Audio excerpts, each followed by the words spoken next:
اعوذ باللہ من الشیطان الرجیم، بسم اللہ الرحمن الرحیم۔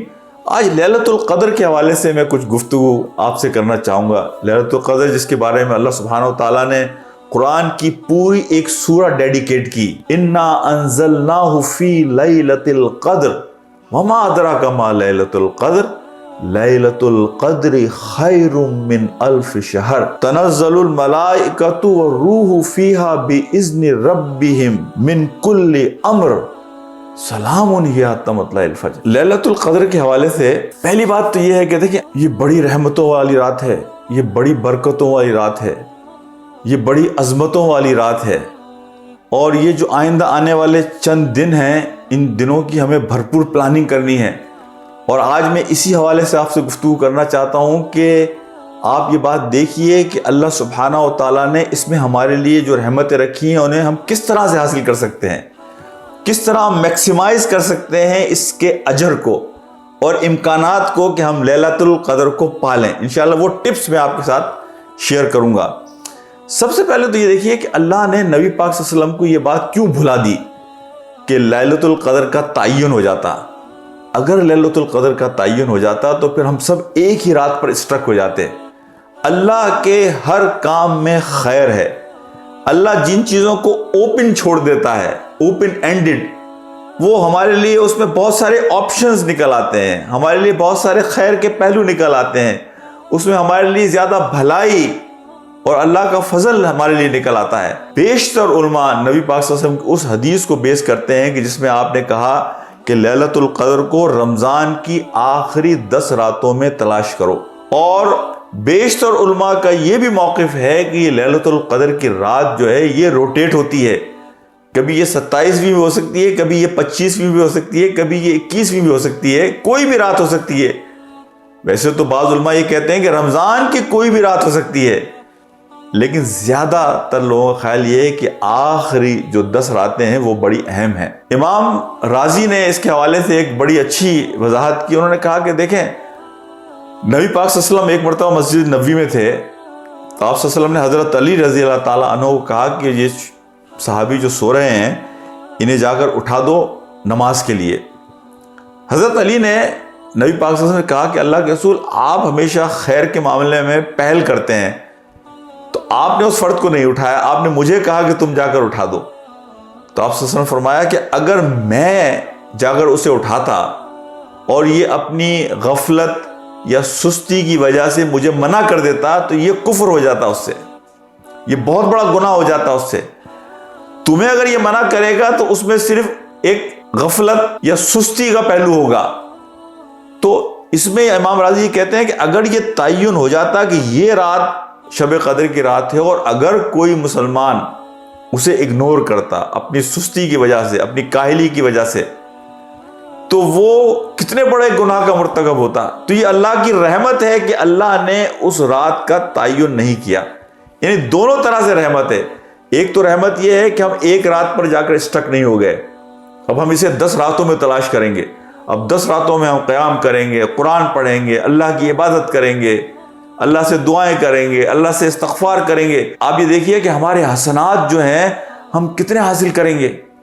تو اس پہلو سے بھی اور سزا کے پہلو سے بھی کہ وہ لوگ کہ جو غفلت کریں گے تو انہیں وہ اللہ کی سزا کی اس سزا کے مستحق نہیں ہوں گے کہ اگر تعین ہو جاتا تو وہ جس سزا کے مستحق ہوتے۔ اچھا، اب میں یہاں آپ کو کچھ ٹپس دینا چاہتا ہوں کہ ہم اس رات کو حاصل کرنے کو کس طرح اپنے لیے یقینی بنا سکتے ہیں اور ہم اس سے کس طرح زیادہ سے زیادہ فائدہ اٹھا سکتے ہیں۔ سب سے پہلا کام، دن کے اوقات میں جو ہم گناہ کرتے ہیں ہم ان گناہوں سے بچیں تاکہ رات کو اللہ ہمیں یہ توفیق دے کہ ہم اس کے سامنے قیام میں کھڑے ہو سکیں۔ دیکھیں، اللہ اور ہمارے درمیان جو سب سے بڑا حجاب ہے، سب سے بڑی رکاوٹ ہے، وہ ہمارے گناہ ہیں۔ تو انسان دن کے وقت میں گناہوں سے بچے تاکہ رات کو اللہ کی توفیق اسے ملے کہ وہ اللہ کے حضور کھڑے ہو کر اس کی عبادت کر سکے۔ دوسرا کام یہ کیجئے کہ جو فضول چیزیں ہیں، وقت کا ضیاع کرنے والی چیزیں، ان سے اجتناب کیجئے۔ گپ شپ، ایون کہ مذہبی موضوعوں پر بحث و مباحثہ اجتناب کیجئے۔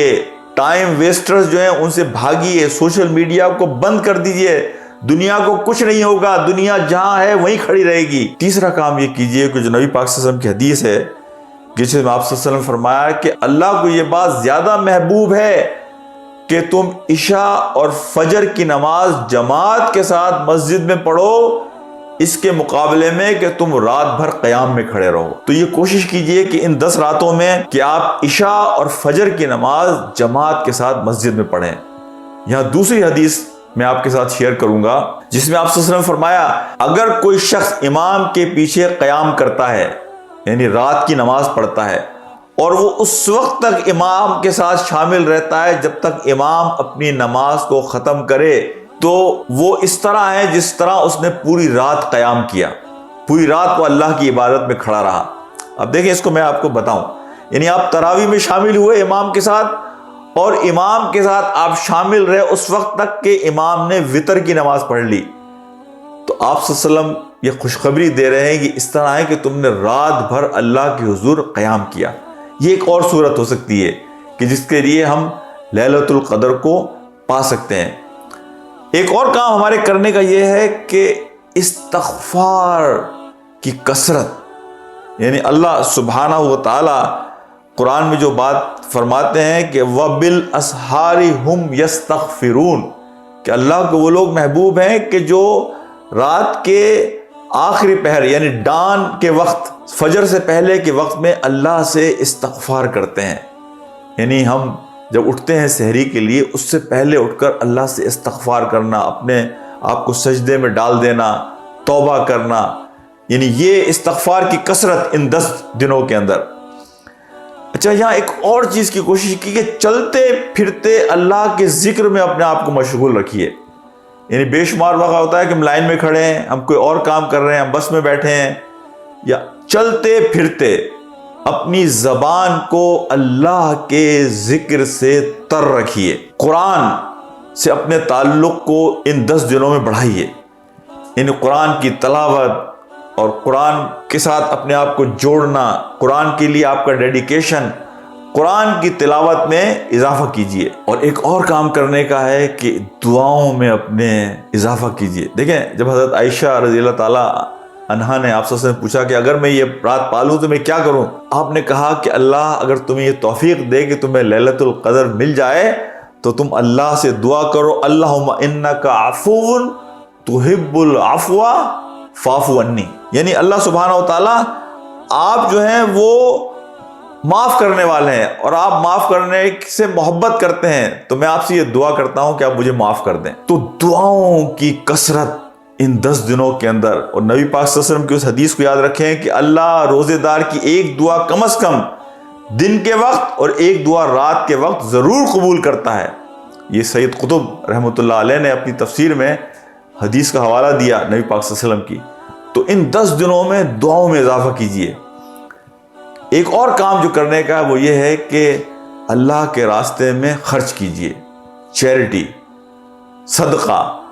یہ نیک لوگوں کا ہمیشہ سے وتیرہ رہا ہے، نیک لوگوں کا ہمیشہ سے ایک طریقہ رہا ہے کہ اللہ انہیں جب بھی کوئی نیکی اور خیر کا کام کرنے کی توفیق دیتا ہے، وہ شکرانے کے طور پر اس کام کو کرنے سے پہلے یا کرنے کے بعد اللہ کی راہ میں صدقہ کرتے ہیں۔ اچھا، یہ صدقہ اس کی کوئی مقدار نہیں ہے، یعنی اگر آپ $1 دے سکتے ہیں، آپ 5 روپے دے سکتے ہیں، آپ 1 روپیہ دے سکتے ہیں، آپ 1 پیسہ دے سکتے ہیں۔